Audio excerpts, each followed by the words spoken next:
Hello friends, welcome back to my YouTube channel.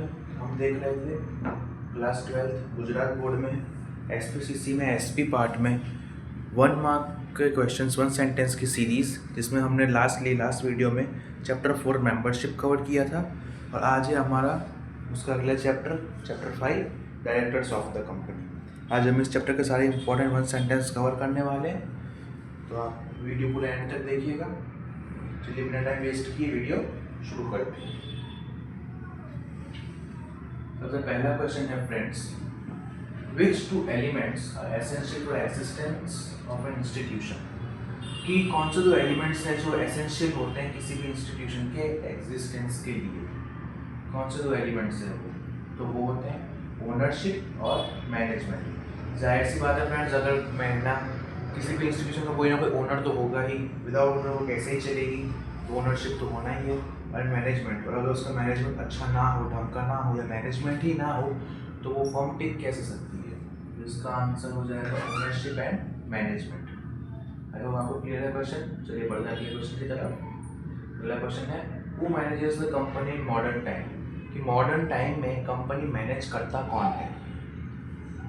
तो answer देख लेते हैं। आंसर है, at present the management of a company is conducted only by board of directors. कि currently जो management होता है कंपनी का, वो होता है, कंडक्ट किया जाता है बोर्ड ऑफ डायरेक्टर्स के द्वारा। Managing director is appointed to assist the board. कि मैनेजिंग डायरेक्टर अपॉइंट किया जाता है बोर्ड को असिस्ट करने के लिए। कि मैनेजमेंट जो है वो बोर्ड ऑफ डायरेक्टर्स के द्वारा होता है, और मैनेजिंग डायरेक्टर अपॉइंट किया जाता है बोर्ड को असिस्ट करने के लिए। फ्रेंड्स, काफी इंपॉर्टेंट क्वेश्चन है, आपके एक्सरसाइज में आया हुआ क्वेश्चन है, और वही 2021 में पूछा गया, PYQ भी है, थोड़ा ध्यान दीजिएगा। चलिए बढ़ते हैं अगले क्वेश्चन की तरफ। अगला क्वेश्चन है, हु इज डायरेक्टर।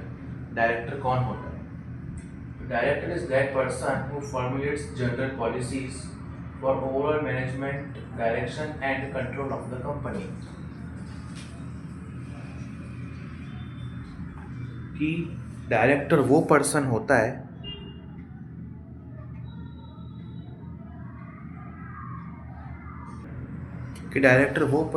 है जो कि जनरल पॉलिसीज बनाता है कंपनी में, ओवरऑल मैनेजमेंट के लिए, मैनेजमेंट डायरेक्शन के लिए, and control of the company.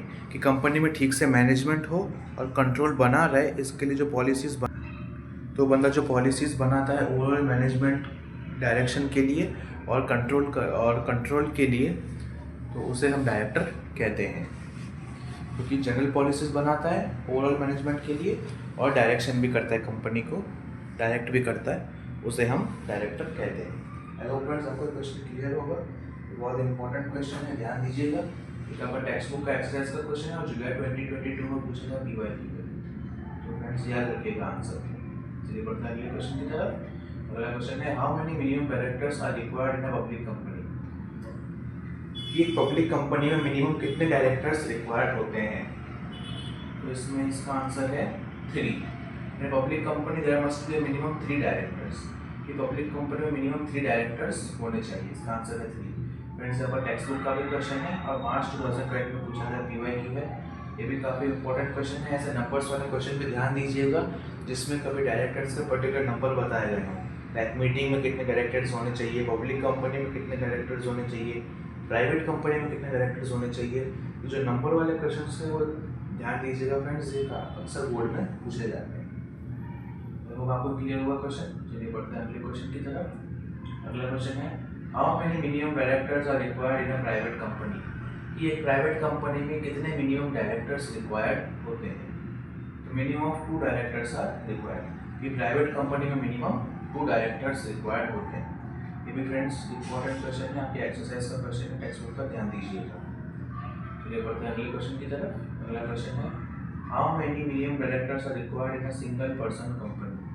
कि अगर कोई सिंगल पर्सन कंपनी है तो कितने मिनिमम डायरेक्टर्स रिक्वायर होते हैं उस कंपनी में। ये भी फ्रेंड्स काफ़ी इंपॉर्टेंट है, आपके एक्सरसाइज में पूछा गया क्वेश्चन है और मार्च 2020 में पूछा गया, बोर्ड का प्रीवियस ईयर क्वेश्चन है, तो ध्यान दीजिए। इसका आंसर है, in a single person company minimum 1 director is essential. कि सिंगल पर्सन कंपनी में मिनिमम 1 डायरेक्टर तो होना ही चाहिए। फिर बाकी एज पर नीड ज़्यादा रखने हो, किस फंक्शन के लिए रखने हो डिसाइड कर सकते हैं, बट मिनिमम 1 डायरेक्टर तो होना ही चाहिए। जब आपको क्लियर है फ्रेंड्स क्वेश्चन, अगला क्वेश्चन है what is the board of directors, कि बोर्ड ऑफ डायरेक्टर्स कौन होते हैं। इसका आंसर देखिए, a group of directors is called the board of directors. जो डायरेक्टर्स का ग्रुप होता है उसे बोर्ड ऑफ डायरेक्टर्स कहते हैं। The board of directors is the highest managing authority of a company. ये बोर्ड ऑफ डायरेक्टर्स की जो पोजीशन होती है, जो इस पोजीशन पे होते हैं, बोर्ड ऑफ डायरेक्टर्स होते हैं कंपनी के, वो हाईएस्ट मैनेजिंग अथॉरिटी होते हैं कंपनी के। मीन्स उनके ऊपर मैनेजिंग अथॉरिटी कोई नहीं होती, वही होते हैं सब। Board of directors is the brain in the body of company. अगर कंपनी एक बॉडी है तो हम कह सकते हैं कि बोर्ड ऑफ डायरेक्टर्स उसके ब्रेन है। जैसे ब्रेन इज इम्पोर्टेंट होता है, सारे फंक्शंस को परफॉर्म करता है, उसी तरह बोर्ड ऑफ डायरेक्टर्स इम्पोर्टेंट होते हैं कंपनी के, सारे फंक्शंस को वही परफॉर्म करते हैं। तो फ्रेंड्स ऐसे आई होप आपको बोर्ड ऑफ डायरेक्टर्स क्या होता है क्लियर होगा।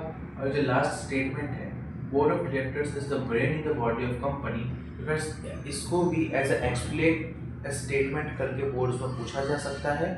तो आप ध्यान दीजिएगा, आपको खाली यही एक्सप्लेन करना होगा कि बोर्ड ऑफ डायरेक्टर्स की इंपॉर्टेंस कंपनी में क्या होती है, आपको वही एक्सप्लेन करना होगा। बट ये एक्सप्लेन द स्टेटमेंट के तरीके से भी बोर्ड पूछता है, तो ध्यान रखिएगा फ्रेंड्स। आपको खाली बोर्ड ऑफ डायरेक्टर्स के बारे में ही लिखना है इसमें, और उनकी इंपॉर्टेंस वगैरह बतानी है। आई होप ये क्वेश्चन आपको क्लियर होगा। चलिए बढ़ते हैं अगले क्वेश्चन की तरफ। अगला क्वेश्चन है who are the first directors of the company, company के। तो अगला क्वेश्चन है who are the first directors of a company, कि कंपनी के फर्स्ट डायरेक्टर्स कौन होते हैं। ये भी फ्रेंड्स काफी इंपॉर्टेंट क्वेश्चन है, आपके एक्सरसाइज का भी क्वेश्चन है और मार्च 2023 में पूछा गया पीवाईक्यू में, ध्यान दीजिएगा। आंसर है when no provision has been made in the articles of association of a company, कि जब कंपनी के आर्टिकल ऑफ एसोसिएशन में कोई भी प्रोविजन नहीं बनाया गया होता है, और the appointment of the first director के अपॉइंटमेंट के लिए the subscriber of the memorandum of association shall be deemed to be the first director of the company. तो जो मेमोरेंडम ऑफ एसोसिएशन का जो सब्सक्राइबर होता है उसी को ही फर्स्ट डायरेक्टर माना जाता है कंपनी का। जब कोई भी प्रोविजन नहीं बनाया गया होता है कंपनी में इस एक्ट के रिगार्डिंग, फर्स्ट डायरेक्टर के रिगार्डिंग, तो जो मेमोरेंडम ऑफ एसोसिएशन का सब्सक्राइबर होता है उसे एज अ फर्स्ट डायरेक्टर माना जाता है। आई होप फ्रेंड्स आपको यहाँ आंसर क्लियर होगा, काफ़ी इंपॉर्टेंट है, याद रखिएगा। चलिए बढ़ते हैं अगले क्वेश्चन की तरफ। अगला क्वेश्चन है when does the term of the first director expire, कि जो फर्स्ट डायरेक्टर की जो टर्म है वो कब एक्सपायर होती है। फर्स्ट डायरेक्टर का जो ड्यूरेशन होता है वो एक्सपायर कब होता है। ये फ्रेंड्स आपकी एक्सरसाइज का क्वेश्चन है और मार्च 2018, 19 और 24 में पूछा गया पीवाईक्यू में। तो इसका आंसर देख लें।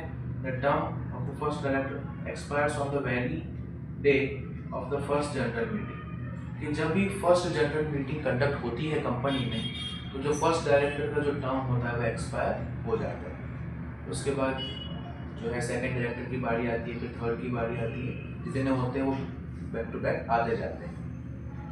आई होप फ्रेंड्स आपको क्लियर होगा, काफ़ी इंपॉर्टेंट क्वेश्चन है, ध्यान दीजिएगा बोर्ड के पॉइंट ऑफ व्यू से। अगला क्वेश्चन देखें, what is the face value of share of small share holder, कि स्मॉल शेयर होल्डर की शेयर की फेस वैल्यू क्या होती है। तो small share holder means a share holder holding shares of nominal value.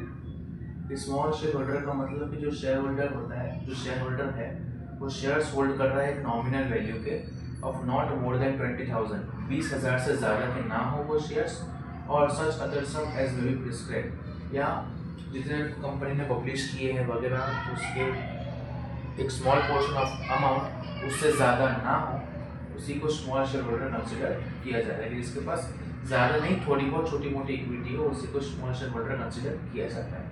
ये फ्रेंड्स आपके एक्सरसाइज का क्वेश्चन है, ध्यान दीजिए। चलिए बढ़ते हैं अगले क्वेश्चन की तरफ। अगला क्वेश्चन है how is the managing director appointed, तो मैनेजिंग डायरेक्टर कैसे अपॉइंट किया जाता है, कैसे अपॉइंट किया जाता है, किसके द्वारा किया जाता है। ये आपके एक्सरसाइज का क्वेश्चन है, ध्यान दीजिए। Managing director is appointed by board of directors, managing director जो है वो बोर्ड ऑफ डायरेक्टर्स के द्वारा अपॉइंट किया जाता है, और मीटिंग्स वगैरह में जितनी जनरल मीटिंग्स और दूसरी अदर मीटिंग्स होती रहती है उसमें जो है अपॉइंट किया जाता है। आई होप आपको क्लियर होगा। चलिए बढ़ते हैं अगले क्वेश्चन की तरफ। अगला क्वेश्चन है how many female directors should be there in a company, एक कंपनी में कितने फीमेल डायरेक्टर्स होने चाहिए। ये भी फ्रेंड्स आपके एक्सरसाइज का क्वेश्चन है टेक्स्ट बुक का, ध्यान दीजिएगा।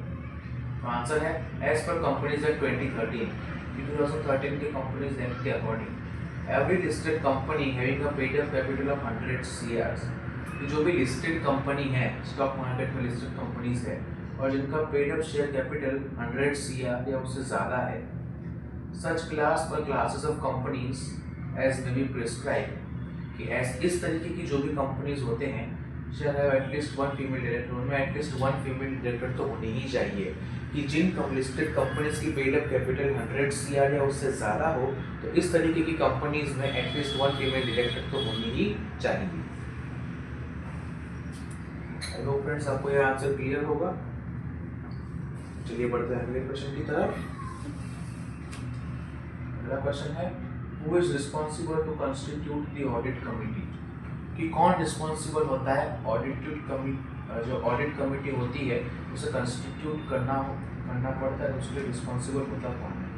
तो BOD board of directors is responsible to constitute the audit committee, board of directors responsible होते हैं ऑडिट कमेटी को कंस्टिट्यूट करने के लिए। अगला क्वेश्चन देखिए फ्रेंड्स, अगला क्वेश्चन है who approves appointment of the managing director, तो मैनेजिंग डायरेक्टर की अपॉइंटमेंट को कौन अप्रूव करता है। तो इसका आंसर है in general meeting the company approves appointment of managing director, कि जनरल मीटिंग में जो कंपनी होती है वो मैनेजिंग डायरेक्टर के अप्रूवल को अपॉइंटमेंट को अप्रूव करती है, जनरल मीटिंग में कंपनी अप्रूव करती है। चलिए फ्रेंड्स अगला क्वेश्चन देखें। अगला क्वेश्चन है what should be the maximum age of an appointee managing director, कि एक अपॉइंटी मैनेजिंग डायरेक्टर जो है उसकी मैक्सिमम एज कितनी होनी चाहिए। Age of the appointee managing director should not be less than 21, कि उसकी एज 21 से कम नहीं होनी चाहिए, and not more than 70 years, और ना ही 70 ईयर्स से ज़्यादा होनी चाहिए। मतलब 21 to 70 के बीच की एज वाले को as a managing director appoint किया जा सकता है कंपनी में, ये रूल है। और ये आपके एक्सरसाइज का भी क्वेश्चन है, तो ध्यान रखिएगा फ्रेंड्स, टेक्स्ट बुक का क्वेश्चन है, ये इंपॉर्टेंट क्वेश्चन है, ध्यान रखिएगा। ऐसे नंबर्स वाले क्वेश्चन काफ़ी आते हैं बोर्ड्स में, तो इसका आंसर है 21 to 70। चलिए फ्रेंड्स देखते हैं अगला क्वेश्चन।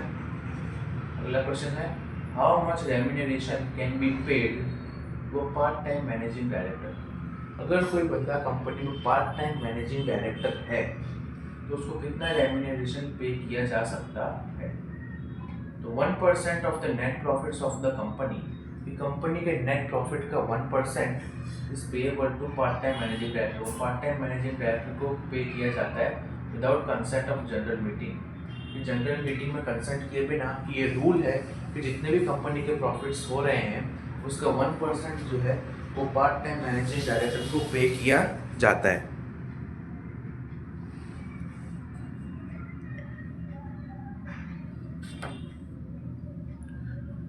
तो फ्रेंड्स आज हमने देखे top 16 questions of chapter 5 directors of the company. ये चैप्टर काफ़ी लॉन्ग है, इसमें बहुत सारे क्वेश्चंस है, तो एक वीडियो में कवर करना इजीली पॉसिबल नहीं होगा, तो इसे हम 2 पार्ट्स में करेंगे। आज हमने देखा पार्ट 1 जिसमें हमने टॉप 16 क्वेश्चंस देखे, और अगले पार्ट में हम रेस्ट 16 क्वेश्चंस देखेंगे इसी चैप्टर के। टिल देन पढ़ते रहिए, सीखते रहिए, कीप वॉचिंग, कीप लर्निंग। अगर आपको कोई भी डाउट हो आप मुझसे कमेंट सेक्शन में पूछ सकते हैं, I will try to answer them, and don't forget to like and share the video and subscribe the channel. Thank you.